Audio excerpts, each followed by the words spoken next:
of course, continue examining developments in the country concerning security, what has been done, what are they planning to do, and how are people reacting to what is out there in the court of public opinion. Well, this morning we're joined by Chief Sara Igbe, who is a security expert and former security advisor to Rivers State government. Thank you for coming on this morning. Thank you very much. Well, it's amazing. I mean, there are those who, as a matter of fact, on the day also, remember we had a warning from men that they were also going to come back into the fray, threatening to bomb Abuja on the day. And then people ask themselves, who hit him? And it's what's going on. As though the threat we have on our hands is not enough. And then you had this Igbe fraternity, also a warning, threatening men on the other hand. And then it's just like you ask yourself, what's going on everywhere? I mean, the president must be thinking a lot these days. Well, it's quite unfortunate that we stay in a country where the security warnings are not taken seriously. If you recall the last time we met here, I did mention that there will be more bombs after the elections. I mentioned events, how it will unfold. And by the grace of God, it's like a prophet, it has come to pass. What we are facing today is a serious crime called terrorism. And terrorism is an organized crime. It's not a crime by one person or few persons. It's a crime organized by a group of persons within and outside the country. And so a situation like this, when you see mend, it is beyond mend. When you see Boko Haram, it is beyond Boko Haram. And so when they issue threat, the same body can call themselves any name until the system extray and get to the first table of the crime. The act will continue and continue and continue. So what we really need now is not the panic, oh, Independence Day, or no Independence Day. Fine, they issue threat, and the president in his wisdom tried to avert death. I think that is more important. Whether that's celebration or not celebration, if there's a celebration and 5 or 1 person died, it's more than the entire celebration. But at least we didn't have death. But some people may call this, oh, the man is weak, he's afraid, why must he cut off celebration? Proactiveness in security is very important. Because really, I still can remember at the time you were in our studio then, that was pretty long ago, you talked about terrorism, and it was kind of strange to us, even though the State Security Service has always had a department, almost an anti-terrorism department for the past 11 years. By that time you spoke, people thought it wasn't here with us. And now we've always talked about the problems.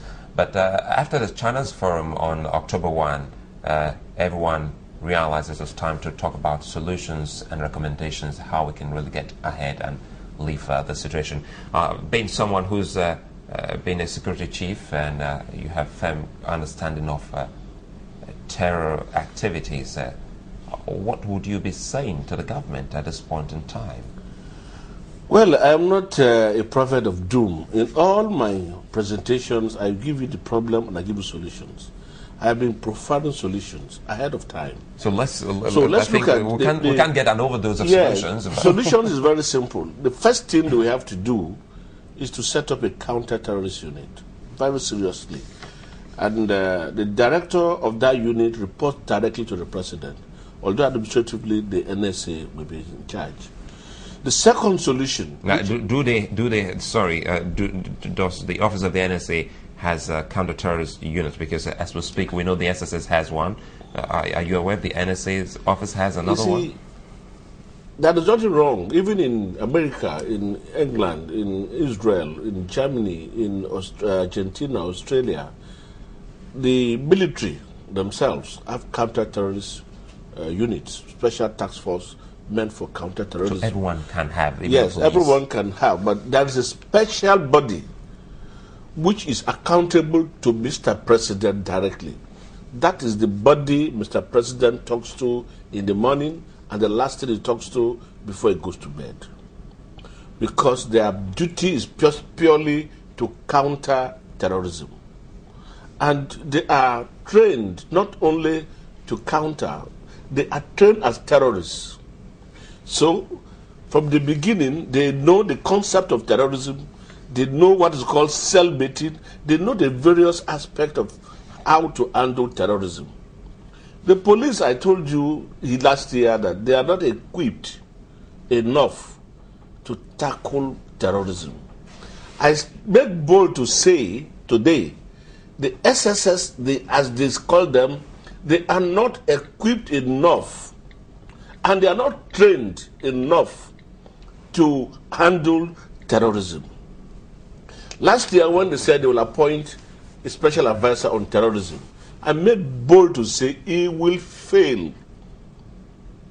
Now they've appointed another person, a Major General. I am making bold to say he will fail. Why? Why he will fail? I will tell you. For a counter-terrorist unit, you don't need more than a lieutenant colonel, a colonel. You must be in the field. You are the operator. You are the man in charge. And so you must be in the field.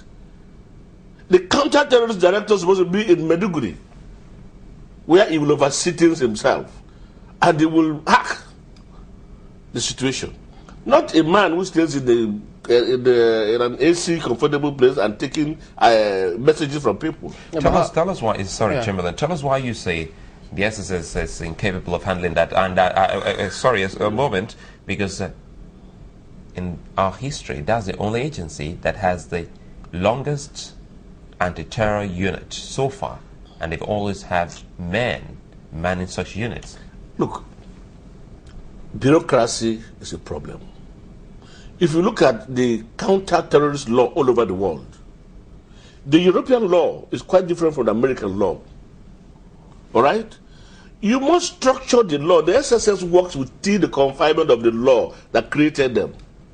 And the law did not empower them to go to the extreme. That is number one. Number two, terrorism is beyond analog. We are talking about digital security management.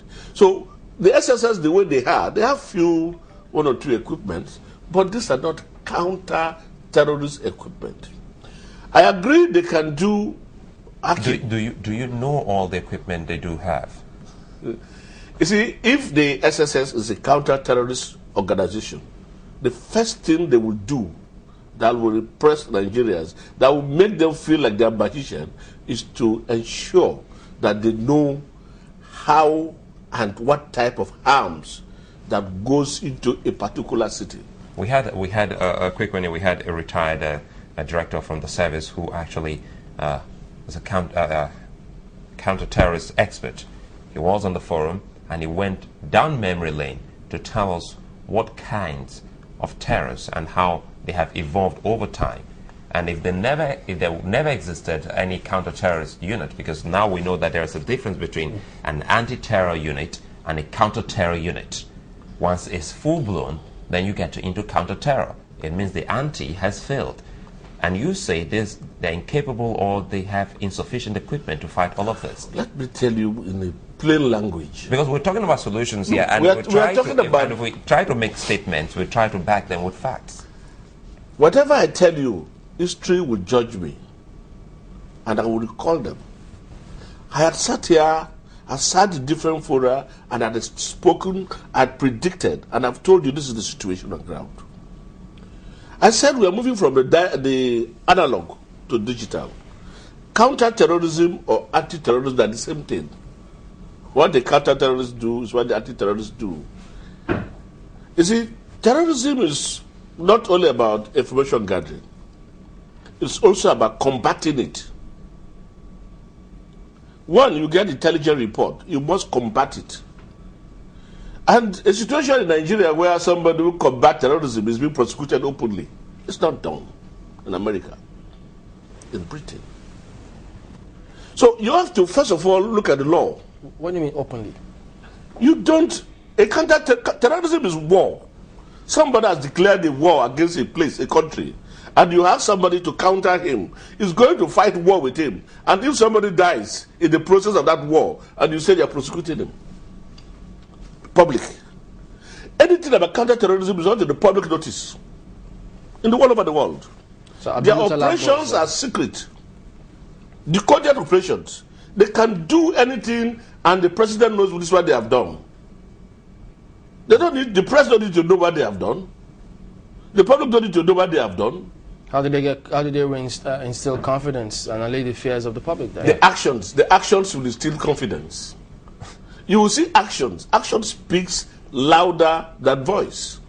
Certain actions will take place, and you will hear that these actions take place. You see, look at last year when arms came into Nigeria, and we discussed it, and I told you before even they discussed it, these arms, these are the countries you will suspect.